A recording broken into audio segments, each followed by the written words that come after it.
Okay, guys, Ting, I want to start with you, which is what is the forecast for economic growth in New Zealand in 2023, and what are the headwinds we're all facing? Morning, everyone. It's delighted to be here to share my insights. And I won't answer your questions in order, but I will just talk about our outlook for the economic growth and as I go along. So as we all know that the New Zealand economy has been facing high inflation and the rising interest rates for quite some time now. So the high inflation was actually initially arising from the very unprecedented demand stimulus, as well as the very constrained supply capacity during the COVID outbreaks, and which has caused continued acceleration in cost and price pressures. So the Reserve Bank has been committing to increasing the official cash rate since November 2021 to rein inflation. And the trajectory of interest rate increases has actually weighed on demand and also confidence, with households and businesses feeling very downbeat. So we have seen in the past year that households have been saving more relatively to spending, and also they have reduced their appetite to spend on big ticket items. Business confidence has also been tracking at low levels, although we have seen a sort of slightly pick up in the March quarter from our quarterly survey of business opinion. But we are also seeing business, building sector firms and also retailers feeling more downbeat. The economy is actually starting to show some signs of weakening softened demand and also easing capacity pressures, as well as inflation pressures, and also slowing economic activity. So our latest quarterly survey of business opinion actually finds that the weakening demand is now becoming a key concern for businesses, with sales overtaking finding labor, which used to be the top primary constraint due to the labor shortages exacerbated by border closures. Cost pressures are also starting to ease for businesses, but profitability continued to deteriorate because the weaker demand is limiting the extent to which firms can increase prices. Also, we are seeing that the December GDP data is showing a 0.6 contraction in economic activity. And also the CPI inflation, annual CPI inflation for March 2023 have slightly eased to 6.7%. So for the coming year, we're actually expecting more of an apparent impact of interest rate increases on dampening demand in the economy, as around, say, many more households will starting to face significantly higher mortgage repayments. So this will weigh further on economic activity over 2023. And for years beyond that, we are also expecting a prolonged period of fairly subdued growth. But economic growth is probably expecting to be near zero for 2023. So also on top of our already very downbeat economy, the new year actually throw up like new challenges because of the recent floods and Cyclone Gabrielle in the North Island.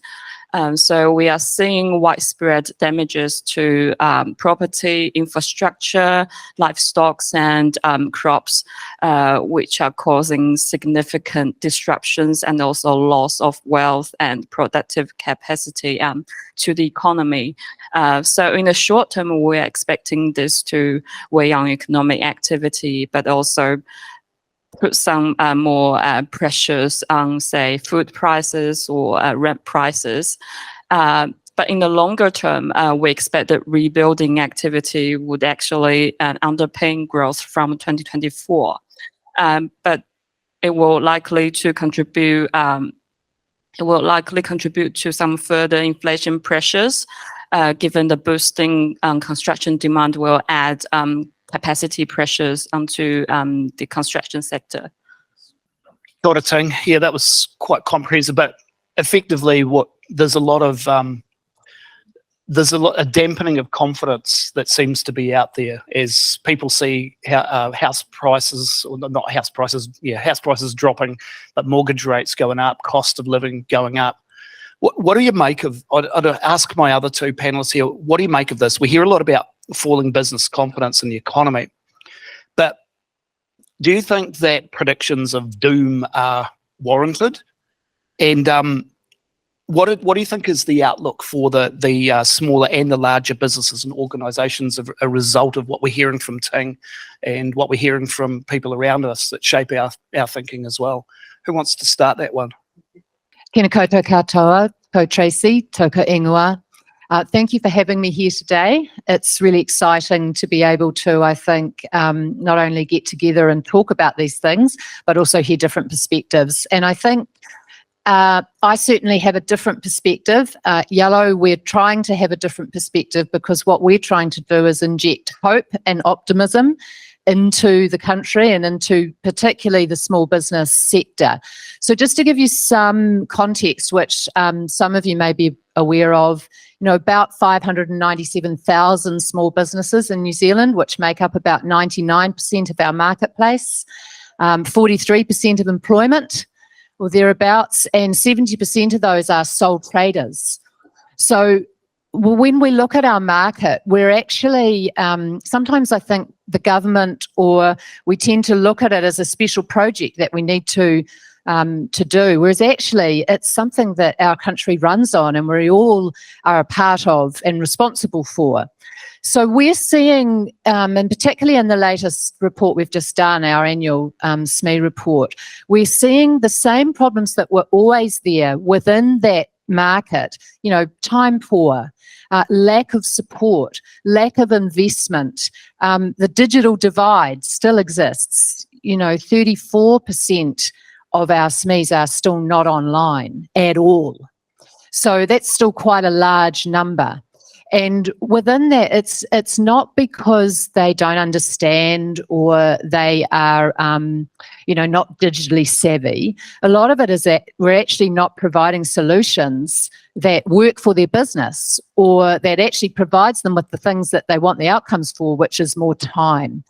So whilst we understand the overlying economy and how that's been, how that's come about, I think small business is still saying, well, actually, can we just all get together and get on with this? And how do we do that?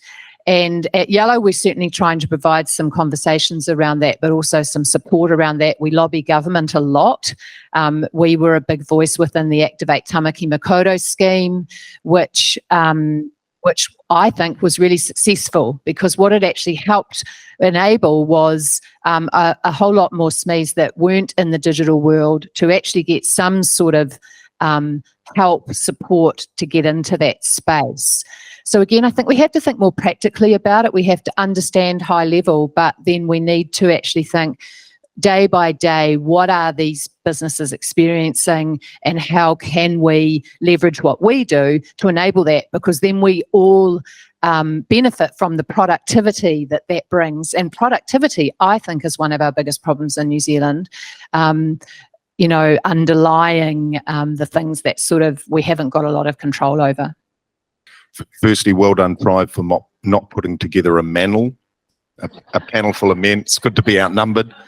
But I love where Tracey's picked up there, because in thinking about this morning, there's a lot to be sort of gloomy about.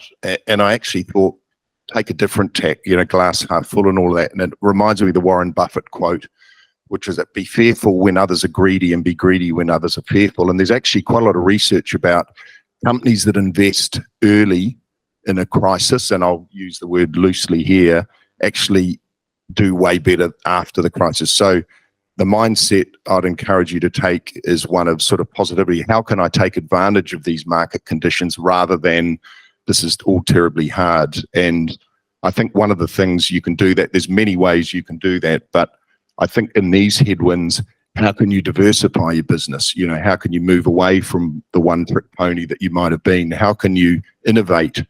And, you know, obviously if we had $1 for every time we talked about chat GPT these days, we'd be wealthy, but it's real. You know, there's innovation, but it's not just innovating with technology, innovating how you organize your business, etc. So, and there's risk management, there's financial management, so there's a whole lot of things that can be done. But to take a more positive thing, and again, you know, invest, be greedy when others are fearful and people are fearful now. So how can you sort of organize yourselves to actually take advantage? So that's kind of off, you know, picking up where you left off, Tracey, on optimism. So that's what I would encourage us to do. But just on that one, Mark, how is the big end of town seeing the economic headwinds at the moment? How are they viewing it? Well, it sort of depends on the market. So, for example, with Xero, which is very much, you know, SME focused, and actually did a really interesting global survey of customers about sort of well-being, which I guess is a lead indicator and a lagging indicator. And I think New Zealand ranked third behind Singapore and South Africa in terms of wellness and quality of life, but it is declining. So the pressures are real, and I can sit here in this nice Trade Me building and talk about being optimistic, but as I say, the struggle is real for smaller business. But I think again, that mindset of how can I prepare and emerge out of these headwinds the better for it, and I guess that's the encouragement in the spirit of never waste a good crisis. At the bigger end of town, obviously, you know, across my portfolio, ACC is, you know, the struggle is always real in the sense of dealing with the health issues of all New Zealanders. And then Chorus, we're seeing from an enterprise perspective, but our challenges are, for example, Chorus is on the issue of net migration, which looks as though it's coming back. Obviously, a lot of people weren't happy with some of the policies, but a lot of that is coming back, although not to COVID-21 levels, COVID-19 levels. And I think what we're seeing is a competition for people and talent, and we're up against Australia. I think that's writ large. So getting the right people, and you would have seen recently Chorus struggling for, in terms of installation times, etc., because we can't get the technicians, and that's been an ongoing thing. We were 300 people short, now we're 200 people short, and as a result, the flow and impacts to economies like Northland are quite real. So I think resetting that, people then say, well, why can't you just use locals? But in a full employment scenario, that's easier said than done. So I think one of the challenges will be getting hold of the right skilled people locally, or bringing them in, and also the double impact of that migration is obviously stimulating demand and supply. Ting, I just want to hand to you just for a quick clarification of something. From what I heard from you, we're not heading into a recession, which I think recession is 2 quarters of negative growth, you know, consecutively. Can you just clarify that for us? Oh, so that's the technical definition of a recession. But well, we're still expecting some kind of near zero, so which kind of like can bound between 1% to -1% over the coming year. But on a sort of more longer term outlook, I think although there might be some long period of, say, fairly subdued growth, but we're expecting that although there are some difficulties or in terms of like economic activity, but we are expecting a relatively like not too hard landing. Yeah, that's what we're sort of expecting. Too hard landing. Right. The main next question before I hand over for some questions from people in the audience is for both Tracey and Mark. Is we're a resilient bunch as Kiwis. We've been here before. We've been here worse before. What are you seeing in your different feels about how companies are coping, adapting, being agile, resilient, and also what advice may you have to organisations and companies that are represented here and watching online?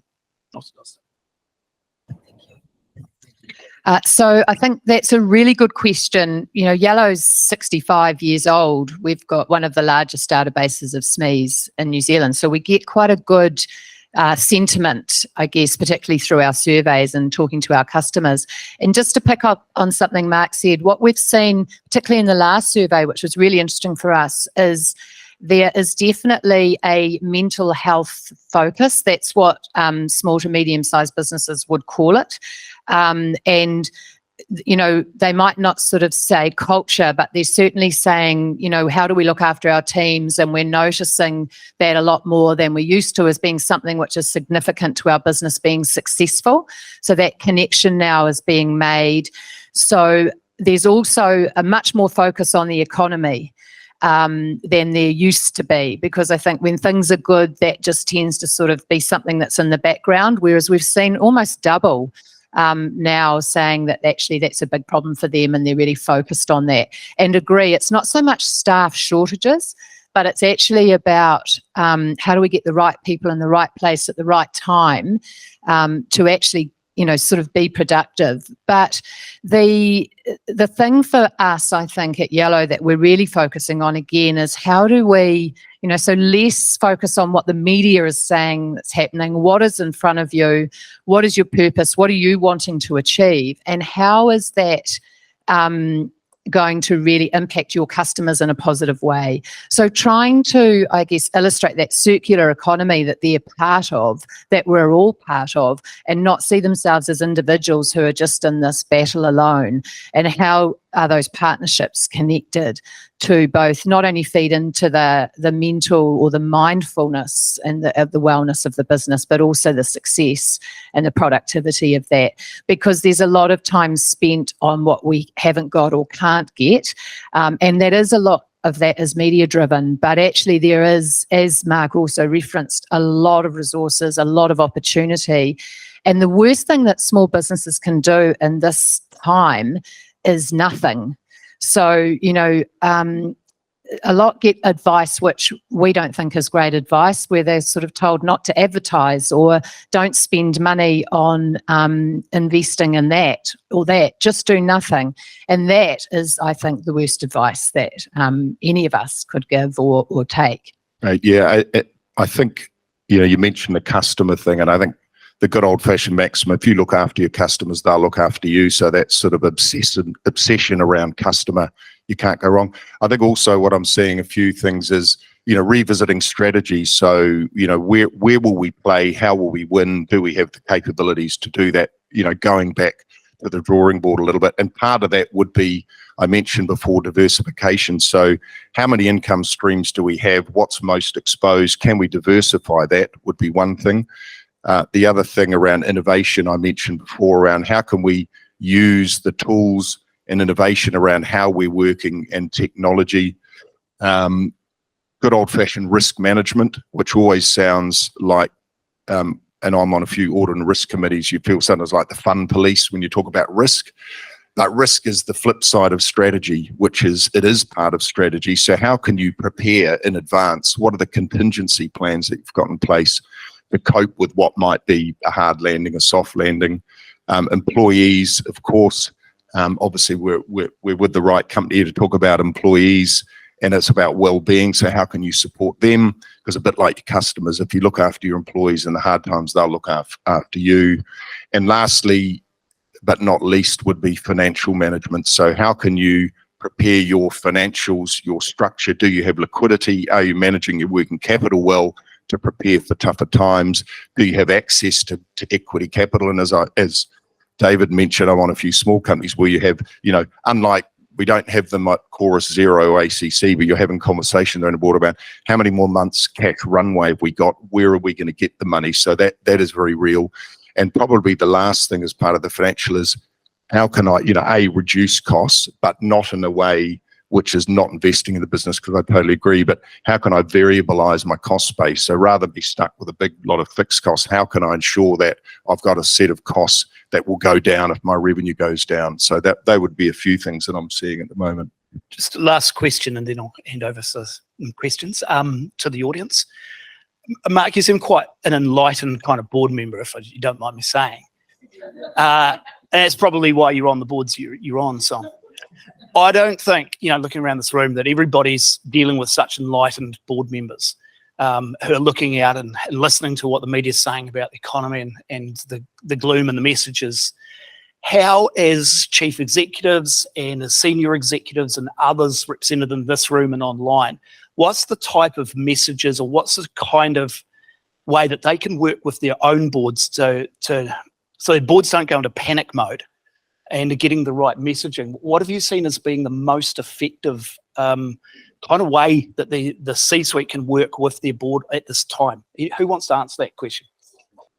I think there's always a piece when you're working with your boards, or you are on a board, is that, and I think what you're talking about, David, is there can be a real lack of courage or a real lack of want to say what needs to be said. And I think we have to do that. And I try to practice that. And sometimes I'm the only one at the table who's doing that, and that can be very uncomfortable. But it is something that I try to do, and I think it's the only way that we're going to get change. We also, I'm on a couple of boards myself, as well as I'm a CEO who reports into a global board, but I think we also have to keep relevant. We have to keep it real. We have to understand what's going on at grassroots, and we have to then, I always try to come from a supportive place. Traditional boards or boards of the past, and I've been reporting into some of these, can be quite tough, where you spend the whole weeks thinking, I'm going to get hammered for this, and you're really nervous, whereas actually, and then nothing really much gets done or decided. So it's actually about how you create that environment of truth, of courage, but also of action. Yeah, I totally agree. In terms of truth, the word that springs to mind is sort of trust and communication. So a two-way, and an empathy and an understanding of the different positions. So for boards to understand the position of execs and CEOs and vice versa, because I think, speaking as a board member, what execs sometimes forget is that as a board member, you're not in the business day to day. You're turning up, every 6 weeks or 2 months, and you're not living the issues. So the first thing you've got to think about, if I was a board member, what would I want to know? How can I make that board member most useful? Because, as I say, otherwise there's an assumption that sometimes you turn out to meeting, there's an assumption that you know what's going on, and sometimes you don't. But also it's that trust and the courage to tell it like it is, and to try and recruit. A useful board is a sounding board, is someone who can actually add value rather than just be compliance or sort of negative in that way. So I think, trust, and that goes two ways. Thank you so much for your insights, everybody. And I'd just like to make an opportunity now for some questions from the audience. There are no dumb questions, actually. What I mean by that is use this opportunity. You've got some people here who've got some real insight, and to ask a couple of questions that are relevant to you. Kia ora. What impact do we think the election year is going to have? Really good question, and thank you for reminding me, Susan, of that, because what, again, we tend to see, particularly amongst the SME community, is everything sort of just stops or waits. And again, I really hope that doesn't happen this time, but it is very, very normal for that to happen. And then what happens is it takes another 6 to 12 months to sort of catch up again. So I think we will see that. There is still, in my mind, uncertainty around what will happen, what policies will be put in place, and how that will impact everybody. Again, we're hoping to see something that has got us a focus on actually what's going on in the grassroots level. So at that small business level, what are the policies or the investments that's there? We're not sort of seeing that from anybody at the moment. So it'll be really interesting. But yeah, it does hold things up in my mind. Well, from a sort of NZIER's quarterly survey of business opinions perspective. We are not really seeing anything now, but we hope that like probably for the September quarter survey would probably show some signs of like how they sort of expect the general economic conditions might turn out. So historically, we tend to see some like relative sort of volatility around those like election times, or like say the quarter just before, or and the quarter just after elections. So keep an eye out. So Yeah, I agree that the risk is that there's a bit of a standstill, but again, going back to my earlier comments, take the advantage. The rules of the game, we know what they are now. It's very hard to predict what may happen, so get into it based on what you do know, because others may not be, competitors may not be taking that approach. So again, would encourage that, and I'm pleased that it took us half hour to get to politics, but we got there eventually. No, thank you.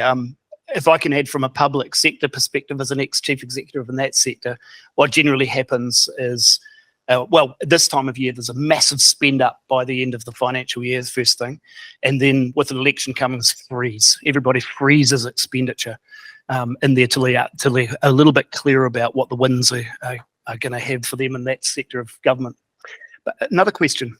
Kia ora. I was not so much from a political lens of government, but just given the economic conditions that you've described, what advice do Treasury or others give government departments in relation to how their spending patterns should work in these economic times? Yeah, it's I don't feel like I have any great insights other than inevitably on both sides of the house there's a real concern about the state of the books, and I know, certainly from a national perspective, there's a concern about what books, if they were to get into power, what they might inherit. And I think from the Labor side, though, actually, if you want to be elected, there is some pressure to come up with the goods in an election year, inevitably. So I think spending-wise, I think there's also a concern about the visibility of spending by government and government departments in an election year where times are tough for everyone else. So I think there's a real, a concern around overspending in that regard, but that's all I'd have to say. So I think, so just a few days ago, the Prime Minister actually sort of gave some kind of first speech about the treasuries, about the new budget. So my take on it is that so the government the current Labour government faces sort of trade-offs. One is to sort of not to spend too much, because that will add inflation pressures, which might sort of undermine some of the effects that that the Reserve Bank is hoping to see. But also there is that sort of cost of living crisis, which in terms of in times of those, households are expecting some kind of help from the government. So so there is that sort of trade-off, and is sort of down to the government to decide how to balance them out. Thank you. I think we've got time for one last question before we ask Sue to close us out. Kia ora koutou. E mihi ana ki a koutou. Mō tau kōrero I te ata nei. Ko Carmen Parahia hau nā te stuff, so te puna, so I'm from stuff. The question is, Māori in every recession take longer than everybody else to come through that recession and to be able to bounce back, particularly in SMEs and the bigger organisations as well. How can organisations and businesses support Māori community and Māori businesses to be able to bounce back faster and equally to the rest of the economy? Kia ora. Again, I think this comes down to practical things, action-orientated things. And I'll just give an example of one of the things we've done at Yellow, and we did this about 5 years ago now, is we have Tupatoa as part of our whānau. Now, Tupatoa are a not-for-profit that provide internships for Māori and Pacific young people across the public and the private sector. And what we did was their wonderful CE and Fitzimanu and I were having a coffee 5 years ago, and we were talking about interns, and she mentioned they needed space. And I said, well, we've got plenty of that, so come and join us. And at that point, they were about 5 people. They were putting 30 interns into business that year. This year, they've been with us cost-free the whole time. And they are now 30 people, and they'll put 350 interns into business this year. So it's practical things that has also enhanced our culture, our partnership, that circular economy so much, because we've learnt from them. There is real commercial gains to be had from that. So I think as a business, particularly when you're thinking about Māori, Pacifica, it's how can you practically help, or it helps not even the right word, partner and do business with. We also do things, we're doing something now with one of the Pacific groups around helping them with their brand and understanding how they can go to market and do better research throughout this time. Yeah, so I think it's those type of things that we sort of miss, which are easy for business to do, and where we can be practically useful and not waiting necessarily for government grants or or other things that are more mainstream perhaps. Kia ora, I'm going to put my colleague on the spot here, Russell Spratt, who is part of the Taumai group, which specialises in Māori recruitment, but he's a board member in his own right, very experienced. And I wanted to talk about Manaaki and one or two of those principles that are quite critical when economy is depressed. And like you're saying, there are parts of our population that really are going to struggle to come out the back end. Kia ora koutou. Good pārtime, Carmen. Thank you very much for the catalyst. So there's a couple of things. I think a willingness, a preparedness for decision makers within Aotearoa to have the courage, for some, to make good on the obligation in relation to equity.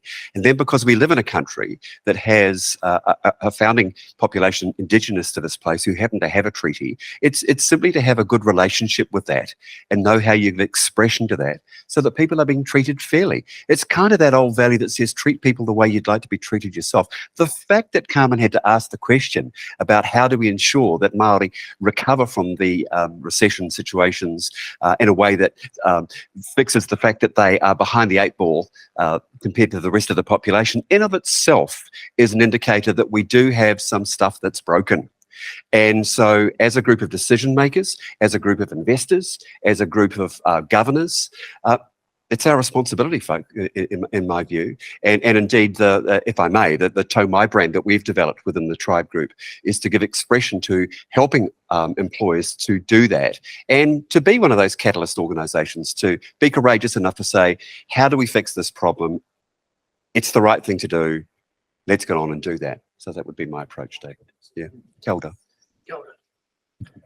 Okay, thank you so much, everybody. I'm just going to hand over to Dr. Sue Watson from Leaderful to close the remarks today. And if I can thank the panelists first on behalf of tribe leadership and the wider tribe group, thank you so much for giving of your time and your insights. And they were really valuable. And they're also stored for all time online now. Excellent, yeah. So tēnā koutou, nō reira, tēnā tātou katoa. O tēnā koutou katoa ana mihi nui ki a koutou. Mark, you said it's not a manel. I was thinking, what is it then? Is it a danel? Is it a really diverse panel? That what you just brought to life for us was the power of diversity. And kia ora, Carmen, for speaking in as tangata whenua, and Russell, it's just sort of rounding out, because I loved where we ended up. So we started, it was great. I was kind of drawing 3 circles in my mind, the macroeconomic, and then we went to what does it mean for business, big and small, and then he aha te mea nui, what does it mean for people, for tangata? And I love that we got there, and we think about the people who work with us and their whānau, and we think about customers who are people too, who have whānau.